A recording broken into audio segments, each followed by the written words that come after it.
کاشانہ بصیرت کے تمام سامعین کو میرا سلام۔ جو کتاب ہم پڑھ رہے ہیں، جیسا کہ آپ کو معلوم ہے، کتاب ہے آخرت ساز واقعات، اور جس صفحے سے ہم آج کی ریکارڈنگ شروع کر رہے ہیں وہ ہے صفحہ نمبر 69 یعنی 69، اور یہاں پہ جو عنوان دیا گیا ہے جس کے تحت ہم آج کی ریکارڈنگ شروع کریں گے وہ ہے کردار کی بلندی، اور اس عنوان کا نمبر شمار ہے کتاب میں 40۔ تو آئیے بغیر کسی تاخیر کے ہم پڑھنا شروع کرتے ہیں اس رب کائنات کے نام سے جو رحمان و رحیم ہے۔ بسم اللہ الرحمن الرحیم۔ عنوان کردار کی بلندی۔ ایک دفعہ پیغمبر اکرم صلی اللہ علیہ وآلہ وسلم نابینا صحابی کے ہمراہ اپنی بیٹی کے گھر آتے ہیں۔ دروازے پر رک کر اجازت مانگتے ہیں۔ بیٹی نے عرض کی، بابا یہ گھر آپ کا گھر ہے، اجازت کا کیا سوال؟ پیغمبر اکرم صلی اللہ علیہ وآلہ وسلم نے پھر اجازت مانگی۔ سیدہ نے عرض کی، بابا یہ آپ کیا فرما رہے ہیں، یہ گھر آپ کا گھر ہے۔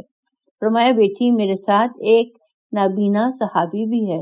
عرض کی، بابا آپ کو معلوم ہی ہے کہ میرے پاس ایک چادر ہے، سر چھپاتی ہوں تو پیر کھل جاتے ہیں، پیروں کو ڈھانکتی ہوں تو سر کھل جاتا ہے، کیسے اجازت دوں؟ جی چاہتا ہے عرض کروں بی بی وہ صحابی نابینا ہے، آ جانے دیجئے۔ سیدہ فرمائیں گی، صحابی نابینا ہے، میں تو نابینا نہیں ہوں، میں یہ پسند نہیں کرتی کہ میری نگاہ نامحرم کے چہرے پر پڑے۔ اور اس حقیقت کا اعلان اس وقت کیا تھا جب پیغمبر اکرم صلی اللہ علیہ وآلہ وسلم نے یہ سوال کیا تھا کہ عورت کے لیے سب سے بہتر شے کیا ہے، اور لوگ جواب کی منزل میں لباس، زیور، آسائش کے بارے میں سوچ رہے تھے، اور مولا کائنات بیت الشرف میں آئے تھے تو سیدہ نے عرض کی تھی، اے ابو الحسن، بابا سے کہہ دیجئے کہ عورت کے لیے سب سے بہتر شے یہ ہے کہ نہ اس کی نگاہ محرم پر پڑے اور نہ نامحرم کی نگاہ اس پر پڑے۔ پیغمبر اکرم صلی اللہ علیہ وآلہ وسلم نے یہ جواب سن کر بیٹی کو گلے سے لگا لیا تھا۔ بے شک رسول کی بیٹی کا کردار ایسا ہی ہونا چاہیے۔ میں کہوں گا شہزادی آپ کے بلند کردار کے قربان، لیکن بی بی آپ تو معصومہ ہیں، آپ کے ہاں یہ امکان کہاں ہے کہ آپ کی نگاہ کسی نامحرم پر پڑ جائے؟ آپ نابینا صحابی کو آ جانے دیجئے۔ عجیب نہیں شہزادی فرمائے، بے شک میرا کردار ایسا ہی ہے، لیکن میں امت کے لیے ایک درس ہدایت اور نمونہ عمل فراہم کر رہی ہوں، اور دنیا کو بتا دینا چاہتی ہوں کہ جو اس منزل کردار کو سوچ بھی نہ سکیں وہ تم ہو، اور جو اس منزل کردار پر فائز ہو وہ نبی کی بیٹی فاطمہ زہرا سلام اللہ علیہا ہے۔ حوالہ محافل و مجالس، جلد 1 صفحہ 128۔ نیا عنوان سخاوت کا کمال، اور نمبر شمار ہے 41۔ امام حسن مجتبیٰ علیہ السلام نے فرمایا، کمال الجود بذل الموجود۔ سخاوت کا کمال یہ ہے کہ جو کچھ موجود ہو اس کو اللہ کی راہ میں خرچ کر دو۔ امام حسن علیہ السلام کی سخاوت کا یہ عالم تھا کہ اسے دیکھ کر بڑے بڑے سلاطین وقت دنگ رہ جاتے تھے۔ تاریخ کا مشہور واقعہ ہے کہ ایک مرتبہ معاویہ مدینہ آیا اور اعلان کر دیا کہ لوگ بادشاہ وقت کو سلام کرنے کی غرض سے حاضر ہوں، خزانوں کا منہ کھلا ہوا ہے، آج لوگوں کو انعام تقسیم کیا جائے گا۔ لوگ آنے لگے اور دولت تقسیم ہونے لگی، یہاں تک کہ امام حسن علیہ السلام کو بھی مجبور کیا گیا آپ دربار میں آخری وقت تشریف لائے۔ معاویہ نے ارکان دولت کی طرف اشارہ کیا کہ حسن علیہ السلام نے آنے میں صرف اس لیے دیر کی ہے کہ میرا خزانہ خالی ہو جائے اور مجھے شرمندگی کا منہ دیکھنا پڑے۔ معاویہ نے غرور سے کہا، صبح سے اب تک جس قدر مال تقسیم ہوا ہے اتنی ہی مقدار میں تنہا حسن مجتبیٰ کو دے دیا جائے۔ خزانوں کے منہ کھول دیے گئے، جواہرات اکٹھے ہونے لگے۔ معاویہ مسکرا رہا ہے، امام حسن دیکھ رہے ہیں۔ جب سب مال اکٹھا ہو گیا تو معاویہ نے بڑے غرور سے کہا، لیجئے یہ مال آپ کے لیے ہے۔ آپ نے قبول فرما لیا اور چلنے کا ارادہ کیا۔ معاویہ کے خادم نے بڑھ کر جوتیاں سیدھی کر دیں۔ آپ نے مال کی طرف اشارہ کر کے فرمایا کہ تو نے میری خدمت کی ہے اور ہم اہل بیت کسی کا احسان نہیں لیتے، لہٰذا کل مال تیری خدمت کا صلہ ہے۔ گویا امامت آواز دے رہی ہے کہ ہم مال دنیا کو اپنی جوتیوں میں تولا کرتے ہیں، ہم خزانہ شاہی کو رسالت سے منسوب نہیں کرتے، اپنی جوتیوں میں رکھا کرتے ہیں۔ حوالہ محافل و مجالس، جلد 1 صفحہ 170۔ عنوان کا نمبر شمار ہے 42 اور عنوان ہے ایک بندہ 6 مقام پر۔ مفتاح الولایہ میں جناب سلمان سے مروی ہے کہ ایک دن حضرت علی علیہ السلام اپنے گھر تشریف فرما تھے۔ آپ کے ساتھ دختر رسول اور حسنین بھی تھے کہ دق الباب ہوا۔ آپ تشریف لائے، دیکھا جناب مقداد کھڑے ہوئے تھے۔ آپ نے فرمایا، مقداد خیر تو ہے؟ مقداد نے عرض کی، مولا ایک خواہش ہے، اگر نوازش فرمائیں تو عرض کروں۔ آپ نے فرمایا، مقداد بتاؤ کیا بات ہے؟ مقداد نے عرض کیا، مولا آج ماہ رمضان کی اولین شب ہے، میری خواہش ہے کہ آج رات میرے غریب خانے پر گزاریں۔ آپ نے فرمایا، مقداد میں ضرور آ جاؤں گا انشاءاللہ۔ آپ واپس تشریف لائے۔ دختر رسول کے استفسار پر آپ نے بتایا کہ مقداد نے آج رات کی دعوت دی ہے۔ ابھی انہی باتوں میں تھے کہ دق الباب ہوا۔ آپ دروازے پر تشریف لائے، دیکھا تو جناب عمار تھے۔ جناب عمار نے بھی وہی خواہش کی جو مقداد نے کی تھی۔ آپ نے وعدہ کر لیا۔ واپس آئے، مسند پر بیٹھ گئی تھے کہ پھر دق الباب ہوا۔ دروازے پر آئے، جناب ابو ذر تھے۔ ابو ذر نے بھی وہی خواہش کی جو مقداد اور عمار کر چکے تھے۔ آپ نے جناب ابو ذر سے وعدہ فرما لیا۔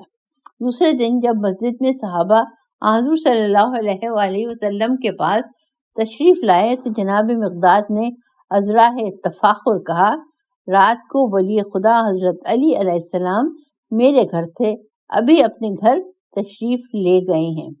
جناب عمار نے عرض کیا، یا رسول اللہ، میں یہ تو نہیں کہہ سکتا کہ مقداد درست نہیں کہہ رہے، لیکن خود علی علیہ السلام گواہی دیں گے کہ انہوں نے تمام رات میرے گھر گزاری ہے۔ جناب ابو ذر نے عرض کیا، یا رسول اللہ، یہ دونوں آپ کے پرانے صحابی ہیں، میں تو نہیں کہتا یہ دونوں درست نہیں فرما رہے، لیکن آپ حضرت علی سے خود پوچھ لیں، انہوں نے پوری رات میرے غریب خانے پر گزاری ہے۔ رات جناب ام سلمہ نے مجھ سے خواہش کی کہ آج حضرت علی اگر ہمارے گھر رات گزار لیتے تو میں اپنے دونوں بھائیوں کی علمی گفتگو سے کچھ حاصل کر لیتی۔ چنانچہ میں نے علی سے کہا اور علی تمام رات میرے ساتھ رہے۔ شہزادہ حسن نے عرض کیا، نانا جان، رات تو ہم دونوں بھائیوں نے اپنے بابا کو باہر جانے ہی نہیں دیا اور وہ ہمیں اسرار امامت سے نوازتے رہے۔ اتنے میں جبرائیل نے آ کر سلام ربانی پہنچانے کے بعد عرض کیا، یا رسول اللہ، یہ سب صحیح کہہ رہے ہیں، مگر علی ساری رات 7ویں آسمان پر ملائکہ کے ساتھ تسبیح و تقدیس میں مصروف رہے۔ جب منافقین نے یہ بات سنی تو کہنے لگے، لو نئی بات سنو، بندہ ایک اور مقام 6 ہیں، اور ہر ایک کہتا ہے کہ علی میرے گھر میں تھے، بھلا علی ایک ہے یا 6؟ حضور صلی اللہ علیہ وسلم نے ان سے مسکرا کر فرمایا، تم بھی سچ کہتے ہو کیونکہ تم بغض علی رکھتے ہو۔ ذرا سا سمجھنے کی کوشش کرو تو بات سمجھ میں آ جائے گی، اور وہ یوں ہے کہ علی کو اللہ نے آفتاب کی مانند بنایا ہے۔ علی جب بھی چاہے آفتاب کی مانند بن جائے، اور کرۂ ارض پر ہر باشندہ جس طرح یہ کہتا ہے کہ آفتاب میرے گھر میں چمک رہا ہے، اسی طرح اگر علی چاہے تو بھی کرۂ ارض کا ہر رہنے والا کہہ سکتا ہے کہ علی میرے پاس تھے یا میرے گھر میں تھے۔ واضح سی بات ہے، ذات ذات احدیت نے ان نفوس قدسیہ کو ایسی قدرت کاملہ سے نوازا ہے کہ اگر چاہیں تو آن واحد میں 40 جگہ رہیں اور اگر چاہیں تو ایک جگہ رہیں۔ حوالہ ریاض الاحزان صفحہ 114۔ قارئین محترم، فیصلہ آپ کریں۔ شیطان ایک ہے اور ہر ایک کو گمراہ کر رہا ہے، چاہے وہ پاکستان کا باشندہ ہو یا دیگر ممالک کا۔ ہر ایک یہی کہتا ہے کہ مجھے شیطان نے بہکایا۔ شیطان وہ جس کے لیے رب العزت نے فرمایا انہو عدو مبین، سورہ یاسین آیت نمبر 60۔ بے شک وہ تمہارا کھلا ہوا دشمن ہے۔ عزیزو، جو دشمن ہے اس کو تو خدا نے اتنی طاقت و قدرت دی کہ ہر جگہ پر چلا جائے، ہر جگہ موجود، لیکن جس کے بارے میں فرمایا وَكُلُّ شَيْءٍ أَحْصَيْنَاهُ فِي إِمَامٍ مُبِينٍ، ہم نے ہر شے کو ایک روشن امام میں جمع کر دیا ہے، جس میں ہر شے کا احصاء ہو گیا، وہ ہر جگہ پر موجود نہیں ہو سکتا۔ جو کھلا دشمن ہے وہ تو گمراہ کر سکتا ہے، اور جو امام مبین ہے وہ ہر ایک کی ہدایت نہیں کر سکتا۔ یہاں سے نیا عنوان شروع ہو رہا ہے۔ عنوان ہے بہترین خصلت، نمبر شمار ہے 43۔ امام حسن علیہ السلام ایک ایسے حبشی غلام کے پاس گزرے جو اپنے سامنے رکھی ہوئی روٹی کا ایک ٹکڑا خود کھاتا تھا اور دوسرا ٹکڑا اپنے کتے کو ڈال رہا تھا۔ امام نے اسے فرمایا تم ایسا کیوں کر رہے ہو؟ اس نے کہا مجھے شرم آتی ہے کہ میں تو روٹی کھاؤں اور اس کو نہ کھلاؤں۔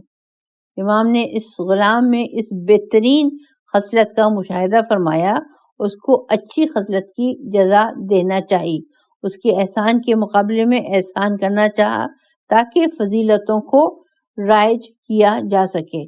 اس سے فرمایا تم اسی جگہ بیٹھے رہو، میں ابھی آتا ہوں۔ پھر آپ نے اس کے مالک کے پاس جا کر غلام اور جس باغ میں وہ رہتا تھا اس کو خریدا اور اس کے بعد اسے آزاد کر کے اس باغ کا مالک بنا دیا۔ حوالہ نفحات من سیرت ائمہ اہل البیت علیہ السلام صفحہ 128۔ ہم پہنچ گئے ہیں اس کتاب کے صفحہ نمبر 76 پر، 76۔ عنوان ہے پرندے بھی علی علیہ السلام کی معرفت رکھتے تھے، نمبر شمار ہے 44۔ جابر بن عبداللہ انصاری نقل کرتے ہیں کہ ایک دفعہ حضرت علی کے ساتھ صحرا سے گزر رہے تھے۔ اچانک حضرت امیر المومنین نے اپنا چہرہ آسمان کی طرف اٹھایا اور تبسم کیا، مسکرائے اور فرمایا شاباش اے پرندو۔ میں نے عرض کیا اے میرے مولا کن پرندوں سے گفتگو کر رہے ہیں؟ فرمایا وہ پرندے جو ہوا میں ہیں۔ کیا تم دوست رکھتے ہو کہ ان کو دیکھو اور ان کی گفتگو سنو؟ میں نے عرض کیا کیوں نہیں میرے مولا۔ اس وقت حضرت علی علیہ السلام نے کچھ کلمات ادا کیے۔ اچانک ایک پرندہ زمین کی طرف آیا اور حضرت علی علیہ السلام نے دائیں ہاتھ پر آ کر بیٹھ گیا۔ حضرت صلی اللہ علیہ وآلہ وسلم نے اپنا ہاتھ اس کی پشت پر پھیرا اور فرمایا خدا کے اذن سے مجھ سے گفتگو کرو۔ خداوند متعال نے اس کو قوت گویا عطا فرمائی، یہاں تک کہ اس نے حضرت علی علیہ السلام کو عربی زبان میں کہا السلام علیکہ یا امیر المومنین و رحمت اللہ وبرکاتہ۔ حضرت علی نے جواب سلام کے بعد اس سے فرمایا اس خشک صحرا میں نہ آب و دانہ ہے، پھر کیا کھاتے ہو؟ پرندے نے کہا اے میرے مولا جب ہمیں بھوک لگتی ہے تو آپ کی ولایت کا ذکر کرتے ہیں تو سیر ہو جاتے ہیں، اور جب ہمیں پیاس لگتی ہے تو آپ کے دشمنوں سے بیزاری کا اعلان کرتے ہیں تو سیراب ہو جاتے ہیں۔ حضرت علی نے فرمایا بارک اللہ فیک۔ اس کے بعد پرندہ پرواز کر گیا۔ حوالہ بحار الانوار جلد 41 صفحہ 241، مناقب آل ابی طالب جلد 2 صفحہ 134، القطرہ جلد 1 صفحہ 117، کچھ اختلاف کے ساتھ۔ نیا عنوان نمبر شمار 45۔ رات بھر خود کو اذیت میں مبتلا رکھنا۔ حیات القلوب میں ایک واقعہ علامہ مجلسی کے حوالے سے درج ہے جسے دیگر محدثین نے بھی بیان کیا ہے۔ قدیم زمانے کی بات ہے کہ ایک عابد شخص اپنے حجرے میں بیٹھا اللہ کی عبادت کر رہا تھا کہ چند بدشیار شیطان صفت لوگوں نے ایک بدکار عورت کے ساتھ مل کر عابد کو ورغلانے کا منصوبہ بنایا۔ عورت نے عابد کے حجرے کا دروازہ کھٹکھٹایا۔ عابد نے دروازہ کھولا تو عورت نے بے کسی کا اظہار کرتے ہوئے کہا، میرے پیچھے چند لوگ لگے ہوئے ہیں، مجھے ڈر ہے کہ کہیں وہ مجھے اغوا نہ کر لیں، میں بڑی مشکل میں ہوں، خدا کے لیے میری مدد کریں، ایک رات اپنے حجرے میں مجھے مجبور و بےکس کو پناہ دے دیں، آپ کی بڑی مہربانی ہوگی، صبح ہوتے ہی یہاں سے چلی جاؤں گی۔ عابد نے کہا، بہت خوب، آ جاؤ، اللہ مالک ہے۔ بیچارہ عابد بہت بری طرح پھنس گیا، شہوت کی آگ غالب آنے لگی، کیا کروں؟ اس کے دماغ میں یہ بات آئی کہ میں اس آگ کو خوف الہی کے ذریعے ہی بجھایا جا سکتا ہے۔ اس کے سامنے ایک انگیٹھی جل رہی تھی، اس نے اپنی انگلی آگ میں ڈال دی اور اپنے آپ سے کہنے لگا، یہ آگ کہاں اور جہنم کی آگ کہاں؟ اگر تو یہ آگ برداشت نہیں کر سکتا تو جہنم کی آگ کس طرح برداشت کرے گا؟ کچھ دیر آگ کا اثر رہا اور پھر مان پڑ گیا۔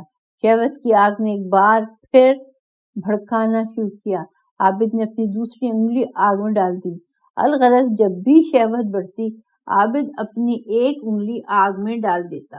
صبح ہوتے ہوتے اس کی 10 انگلیاں جل گئیں اور وہ عورت سویرے ہوتے ہی اپنی منزل کی طرف روانہ ہو گئی۔ قارئین محترم متوجہ کریں، اگر آپ ایک لمحہ بھی غفلت کریں گے تو شہوت اپنا زہر آپ میں منتقل کر دے گی۔ اگر اللہ کا خوف دل میں پیدا ہو جائے تو خدا بھی آپ کی مدد کرے گا اور آپ کو شیطان پر غالب کر دے گا۔ حوالہ ایمان جلد 1 صفحہ 159۔ اگلا عنوان ہے کفن چور کا عبرتناک واقعہ اور نمبر شمار ہے اس کا 46۔ بحار الانوار اور حیات القلوب اور بعض دوسری کتابوں میں یہ واقعہ درج ہے۔ قدیم زمانے میں ایک شخص قبر کھود کر مردوں کا کفن چوری کرتا تھا۔ اس کے ایک ہمسائے کو اس کی اس بری حرکت کا علم تھا۔ بیچارہ ہمسایہ جب بستر مرگ پر پڑا اور جب اسے اپنی زندگی کی توقع نہ رہی تو اس نے کفن چور کو اپنے گھر میں بلایا اور ایک بند کمرے میں ایک پوٹلی اس کے سامنے رکھ دی اور کہا، بھائی، اگر مجھ سے تم کو آج تک کوئی تکلیف پہنچی ہو تو بیان کرو۔ کفن چور نے جواب دیا، نہیں جناب، آپ تو بڑے نیک آدمی ہیں، آپ بھلا کسی کو کیوں کر تکلیف پہنچائیں گے؟ بھائی، مجھے خدشہ ہے کہ میرے مرنے کے بعد تم میری قبر کھود کر کفن چرا لو گے۔ اس بات کے پیش نظر میں نے یہ 2 کفن خریدے ہیں، ایک انتہائی قیمتی ہے اور دوسرا کم قیمت والا ہے، تم یہ قیمتی والا کفن لے لو اور مجھے اللہ کے واسطے مرنے کے بعد برہنہ نہ کرنا۔ کفن چور نے پہلے تو تکلف سے کام لیا، کہنے لگا، میں آپ کے ساتھ ایسی کوئی حرکت نہیں کروں گا، کفن آپ ہی رکھ لیں۔ لیکن ہمسایہ نہ مانا اور کہا، ایسا ہرگز نہیں ہو سکتا، آپ کو میری یہ پیشکش قبول کرنا ہوگی، یہ بات میرے اور تمہارے درمیان رہے گی، کسی کو اس بات کا علم تک نہیں ہوگا۔ بہرحال کافی اصرار کے بعد اس کفن چور نے کفن لے لیا اور چلا گیا۔ ہمسایہ دنیا سے رخصت ہو گیا اور اسے سپرد خاک کر دیا گیا۔ رات کو کفن چور کو خیال آیا کہ مردے کو کیا معلوم وہ کون سی عقل رکھتا ہے، کیوں نہ پڑوسی کا کفن بھی چرا لیا جائے، ایسے ہی ضائع ہو جائے گا۔ کفن چور نے حسب معمول ہمسائے کی قبر کھودی، اسے برہنہ کرنا چاہا تو یکایک میت سے رونے کی آوازیں آنے لگیں، مجھے برہنہ مت کر، مجھے برہنہ مت کر۔ یہ جملہ کفن چور کے دل میں راسخ ہو گیا، وہ خوف خدا سے لرزنے لگا اور قبر سے فوراً باہر آ گیا۔ اللہ تعالیٰ کی یاد میں رونے والوں، گریہ کرنے والوں، سنو، کفن چور کے اوپر ایسا خوف خدا طاری ہوا کہ بیمار پڑ گیا، سمجھ گیا یہ خوف مجھے مار ڈالے گا، اپنے بیٹے کو وصیت کی کہ میں نے تمہاری خاطر بڑی زحمتیں اٹھائیں، اب تم سے ایک خواہش ہے، میری وصیت ہے کہ میرے مرنے کے بعد مجھے سپرد خاک مت کرنا، بلکہ میری لاش کو ایک صحرا میں لے جا کر نذر آتش کر دینا، آدھی راکھ کو دریا میں اور نصف دیگر کو صحرا میں بکھیر دینا۔ میں بڑا گناہگار بندہ ہوں، میں مسلمانوں کے قبرستان میں دفن ہونے کی لیاقت نہیں رکھتا۔ جب کفن چور مر گیا اور اس کی وصیت پر عمل کیا گیا تو اللہ کی طرف سے اسے زندہ کیے جانے کا حکم ہوا۔ اسے زندہ کیا گیا، ندائی اے بندے تو نے یہ کیسی وصیت کی؟ عرض کیا خدایا تو شاہد ہے کہ خوف ندامت کی وجہ سے ایسا کیا۔ ندا آئی ہم نے تجھے اپنی امان میں قرار دیا، جو کہ خدا سے ڈر گیا خدا اسے اپنی پناہ میں لے لیتا ہے۔ اگلا عنوان یہاں سے شروع ہوتا ہے، ایمانداری کی ایک مثال، اور نمبر شمار ہے اس عنوان کا 47۔ ابن بطوطہ مصری نے 700 سال قبل جن ممالک کا سفر کیا تھا اسے سفر نامے کی صورت میں مرتب کیا۔ وہ بیان کرتا ہے کہ جب شیراز پہنچا تو جامع مسجد عتیق کا دورہ کیا۔ مسجد کا تمام صحن سنگ مرمر کا بنا ہوا تھا، 24 گھنٹوں میں 3 مرتبہ اس کی دھلائی ہوتی ہے۔ کسی بھی شخص کو جوتا پہن کر مسجد میں داخل ہونے کی اجازت نہیں تھی۔ نماز کے وقت لوگوں کا ہجوم کافی ہوتا تھا۔ مسجد کے باہر ایک بازار بھی تھا، اب یہ بازار نہیں ہے، جس کی زیبائی بازار شام کے علاوہ میں نے کہیں نہیں دیکھی۔ جب میں بازار میں داخل ہوا تو میری نظر ایک دکاندار پر پڑی جس کے پاس کوئی خریدار نہیں تھا اور وہ قرآن کی تلاوت میں مشغول تھا۔ اس کی یہ بات مجھے بڑی پسند آئی اور میں اس کے پاس جا کر بیٹھ گیا۔ احوال پرسی کی، دعا سلام کے بعد دکاندار نے مجھے بتایا کہ میری دکان میں میری قبر بھی ہے۔ اس نے فرش ہٹا کر قبر دکھائی، واقعی بالکل تیار قبر تھی، اس کے نام کا کتبہ موجود تھا۔ اس نے مجھے اس کی وجہ بتاتے ہوئے کہا، میں نے اپنی روزی کی جگہ کو قبرستان میں یوں تبدیل کر رکھا ہے کہ اللہ تعالیٰ کو نہ بھول سکوں، تاکہ موت یاد رہے اور اس طرح دنیا کے فریب کا شکار نہ ہو جاؤں، اپنے خریداروں سے کسی قسم کا دھوکہ نہ کروں اور با ایمان اس دار فانی سے کوچ کروں۔ جب کوئی گاہک نہیں ہوتا تو یہاں بیٹھ کر قرآن کی تلاوت کرتا ہوں تاکہ نفس قابو میں رہے۔ تو یہ تھی 700 سال قبل شیراز کے ایک دکاندار کی خدا پرستی کی ایک مثال۔ اور اب دیکھیے صورتحال یکسر بدل چکی ہے، سب لوگ موت سے غافل ہو چکے ہیں۔ اب تو برسوں گزر جاتے ہیں اور کوئی موت کو یاد نہیں کرتا، آخرت کے لیے کوئی فکر مند نظر نہیں آتا، سب کی توجہ کار بنگلے اور دیگر مادی وسائل کی طرف مذکور ہے۔ حوالہ ایمان جلد 1 صفحہ 202۔ اگلا عنوان ہے اپنی حاجت لکھ کر دو، اور نمبر شمار ہے اس کا 48۔ ایک شخص اپنی حاجت لے کر امام حسن علیہ السلام کی خدمت میں حاضر ہوا۔ آپ نے فرمایا اپنی حاجت لکھ کر ہمیں دے دو، اور جب آپ نے اس کی درخواست پڑھی تو اس کو اس کی حاجت سے 2 گنا عطا کیا۔ حاضرین میں سے ایک شخص نے کہا یہ درخواست اس کے لیے کتنی بابرکت تھی؟ امام حسن نے فرمایا اس کی برکت ہمارے لیے زیادہ تھی کیونکہ ہمیں اہل نیکی بنا دیا۔ کیا تم لوگ نہیں جانتے کہ نیکی وہ ہے جو بغیر کسی خواہش کے کی جائے، لیکن اگر خواہش اس کے بعد دی جائے تو سوال کرنے والے کی عزت کے سامنے بے ارزش ہے۔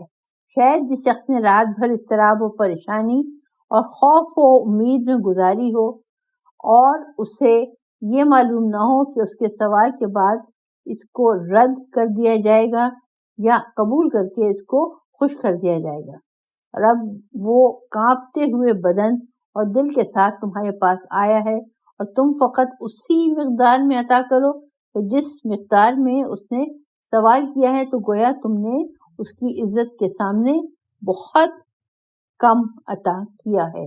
حوالہ بحر الانوار جلد 43 صفحہ 341، اور اہل بیت علیہ السلام فرش نشین فرشتے صفحہ 435۔ اگلا عنوان ہے حلال نفع اور نمبر شمار ہے 49۔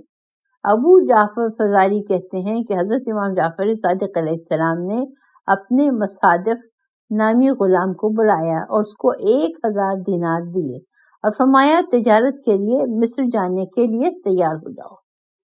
مصادف نے کچھ سامان تیار کیا اور تجارت کرنے والوں کے قافلے کے ساتھ مصر کے لیے روانہ ہو گئے۔ جب مصر کے قریب پہنچے تو ایک قافلہ مصر سے آ رہا تھا، اس سے ملاقات ہو گئی۔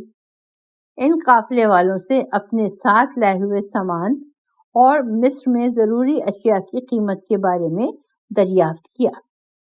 قافلے والوں نے ان سے کہا کہ ان میں سے کوئی بھی چیز مصر میں موجود نہیں ہے۔ انہوں نے آپس میں قسم کھائی اور عہد کیا کہ ان کو سامان کے 2 برابر قیمت میں فروخت کریں۔ جب سامان فروخت ہو گیا اور اس کی قیمت لے آئے تو مدینہ واپس آ گئے۔ مصادف امام علیہ السلام کی خدمت میں حاضر ہوا اور 1000 کی 2 تھیلیاں امام کی خدمت میں پیش کی اور کہا کہ میں آپ پر قربان، یہ اصلی سرمایہ ہے اور یہ دوسری تھیلی میں اس کا نفع ہے۔ امام نے فرمایا یہ منافع تو بہت زیادہ ہے، تم نے سامان بیچنے کے لیے کیا کام انجام دیا؟ مصادف نے سارا واقعہ بیان کیا۔ امام نے فرمایا سبحان اللہ، تم نے مسلمانوں کے خلاف قسم کھائی کہ مال کو 2 برابر قیمت سے کم نہیں بیچیں گے۔ اس کے بعد آپ نے ایک تھیلی اٹھا لی اور فرمایا یہ میرا اصل سرمایہ ہے اور اس کے فائدے کی مجھے کوئی ضرورت نہیں ہے، اور فرمایا اے مصادف، میدان جنگ میں تلوار چلانا حلال روزی کمانے سے کہیں زیادہ آسان ہے۔ حوالہ اس کا ہے اصول کافی، جلد 5 صفحہ 161، بحار الانوار جلد 47 صفحہ 59، وسائل الشیعہ جلد 17 صفحہ 421، اہل بیت علیہ السلام فرش نشین فرشتے صفحہ 472۔ یہاں سے نیا عنوان شروع ہو رہا ہے، 2 فقیروں کے ساتھ مختلف سلوک، اور اس عنوان کا نمبر شمار ہے 50۔ مسمع بن عبد الملک کہتے ہیں میں سرزمین منا میں چند شیعوں کے ساتھ حضرت امام جعفر صادق علیہ السلام کی خدمت میں بیٹھا ہوا انگور کھا رہا تھا۔ اچانک ایک فقیر آیا، اس نے حضرت سے مدد چاہی۔ آپ نے جب اس کو انگور دینا چاہے تو اس نے لینے سے انکار کر دیا اور کہا کہ اگر مجھے پیسہ دیں گے تو لوں گا۔ حضرت امام جعفر صادق علیہ السلام نے فرمایا پھر تجھے خدا ہی دے گا۔ یہ سن کر فقیر چل دیا۔ تھوڑی دیر کے بعد واپس آیا اور کہا کہ اچھا انگور ہی دے دیجیے۔ اس وقت امام نے فرمایا خدا ہی تجھے عنایت کرے گا، اور اس کو کچھ بھی نہیں دیا۔ اس کے بعد ایک دوسرا فقیر آیا، اس نے بھی مدد مانگی۔ امام علیہ السلام نے انگور کا ایک خوشے سے 3 انگور اٹھا کر اس کو دے دیے۔ اس فقیر نے ان 3 دانوں کو لے کر کہا شکر اس خدا کا جس نے مجھے رزق عنایت فرمایا۔ امام علیہ السلام نے اسے فرمایا صبر کرو، اور آپ نے مٹھی بھر کر انگور اٹھائے اور اس فقیر کو دیے۔ اس نے دوبارہ کہا شکر اس خدا کا جس نے مجھے رزق عنایت فرمایا۔ اس کے بعد امام علیہ السلام نے کہا کہ صبر کرو، اور اپنے خادم سے کہا کہ درہم و دینار کتنے ہیں؟ خادم نے 20 درہم لا کر دیے اور کہا کہ میرے پاس یہی ہیں۔ امام نے فرمایا وہ 20 درہم اس فقیر کو دے دو۔ جیسے ہی فقیر نے 20 درہم لیے تو کہا تمام تعریف اللہ کے لیے ہیں، پروردگار یہ عطا و بخشش تیری طرف سے ہے اور تیرا کوئی شریک نہیں ہے۔ امام صادق علیہ السلام نے جب یہ جملہ سنا تو فرمایا ذرا ٹھہرو، اور امام نے اپنا پیرہن نکال کر اس کو عطا کیا۔ اسے کہا لو اس کو پہن لو۔ اس نے پہن لیا اور کہا تمام تعریفیں اس پروردگار سے مخصوص ہیں جس نے مجھے لباس عطا کیا۔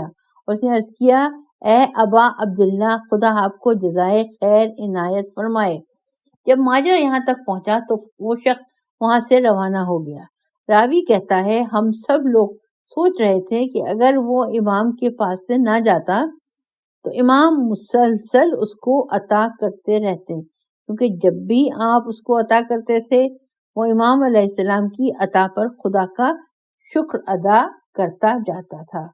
حوالہ اصول کافی جلد 2 صفحہ 581، بہار الانوار جلد 47 صفحہ 46، اہل بیت علیہ السلام فرش نشین فرشتے صفحہ 468۔ قارئین محترم، ہم بھی اس فقیر سے درس حاصل کریں، نعمت کے ملنے پر خدا کا شکر ادا کریں۔ قرآن میں خدا نے فرمایا لَإِن شَكَرْتُمْ لَأَزِيدَنَّكُمْ، نعمتوں کے شکر پر نعمتوں میں اضافہ ہوگا۔ حوالہ سورہ ابراہیم، آیت کا نمبر شمار یہاں پہ تحریر نہیں ہے۔ اس کے ساتھ ہی ہم آج کی اس ریکارڈنگ کے اختتام پر پہنچ رہے ہیں۔ انشاءاللہ تعالی اگلی نشست میں جس صفحے سے ہم پڑھنا شروع کریں گے وہ ہے صفحہ نمبر 86 اور عنوان ہے بے نمازی کے بارے میں نصیحت آمیز نکات، اور اس عنوان کا نمبر شمار ہے 51۔ تو اس وقت تک کے لیے آپ سب سے اجازت چاہوں گی۔